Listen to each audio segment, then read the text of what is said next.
Chico, você acredita no ser humano? Acredito. Demais. Demais. Acredito demais no ser humano. E acredito demais nos extraterrestres. Acredito. Eu já vi 3 discos voadores. Isso sem blague, quer dizer? Sem blague, já vi 3 discos voadores. Como é que foi isso, Chico? Não vou dizer que você tá maluco, não? Não, e conversei com o comandante Tavares, aposentado, e ele me disse, Chico, em cada 10 viagens eu vejo 7. É que é proibido falar. Acredito demais.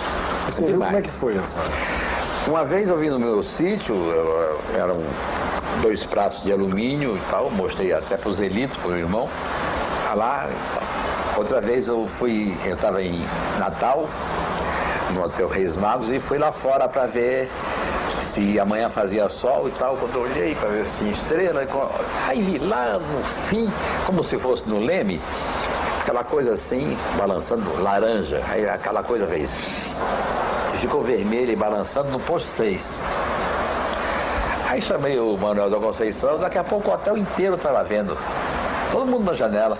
Ele subiu, ficou azul, ficou verde, até que foi embora. Um dia eu ia buscar uma pessoa no aeroporto, em Salvador, o avião chegava às 6 da manhã. Eram 5h15, eu estava indo para o aeroporto, estávamos indo eu, um amigo meu, num táxi, e ele disse, o avião já está chegando. Aí eu olhei e falei, se for redondo, tá. Aí ele olhou e disse, rapaz, é um disco voador, assim, a 300 metros. O chofer não dirigiu mais. Esse amigo meu levou o carro até o aeroporto. E aquele disco enorme, tudo iluminado. E ele foi embora. E quando ele saiu, assim como se fosse do cano de descarga, caiu uma coisa feito cristal, feito prata. Como se fosse a descarga. Em vez de fumaça, saiu isso. Então, depois de ter visto isso, eu não há como não acreditar. Mas o ser humano, apesar de ser de uma fragilidade de dar pena, porque nós somos fragilíssimos, haja vista que um cisco no seu olho tira você da vida o dia inteiro. Você passa o dia sem saber o que fazer com aquele cisco no olho. Uma topada, né? O ser humano é muito frágil. Apesar disso, o ser humano é capaz de inventar uma máquina como o computador, é capaz de inventar uma máquina como a cápsula espacial. E é capaz de amar, né? É capaz de amar, é verdade, é capaz de amar. E é capaz de sofrer, é capaz de entender, ele é capaz de raciocinar, de criar. Eu acho que o progresso que o mundo teve depois da guerra para cá foi 1000 vezes maior do que o progresso que o mundo teve para trás. Sabe, o negócio de informática, então, é um absurdo, que a cada 6 meses tem um negócio novo, e aquilo que você tem, que há 6 meses foi vendido a você com uma grande novidade, nem fabricam mais. Chico, você estava contando assim o teu lado místico, né? Você tem medo da morte? Não, eu tenho raiva da morte, né? Porque a morte, eu não posso ter medo, não adianta ter medo da morte, porque a morte é a única certeza que a vida nos dá, né? Não tem outra. A gente nasce sabendo de uma única coisa, que um dia vai morrer.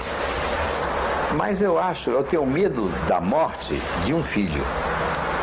Eu tenho muito medo, eu tenho pavor. Eu só peço uma coisa, que é que eu morra antes deles, seguindo a lei natural da vida. Eu não sei o que aconteceria perdendo um filho, não sei. Roberto, realmente eu não sei o que seria de mim.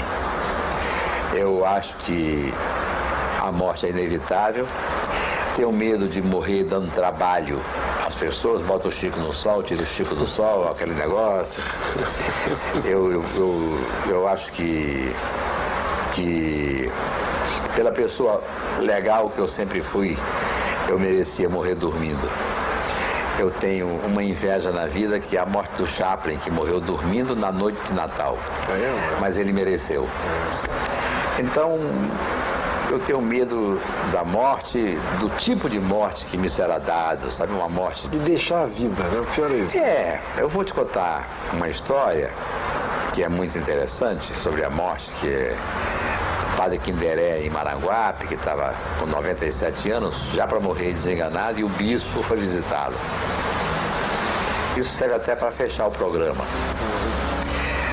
o bispo foi visitá-lo e disse: Padre Kinderé, estou com muita inveja do senhor, porque o senhor está tão perto de atravessar os umbrais do paraíso, conversar com Jesus e ver a face de Deus. Ele disse: mas Maranguape é tão bonzinho. Né? Até os Estados Unidos. Até os Estados Unidos. See you later.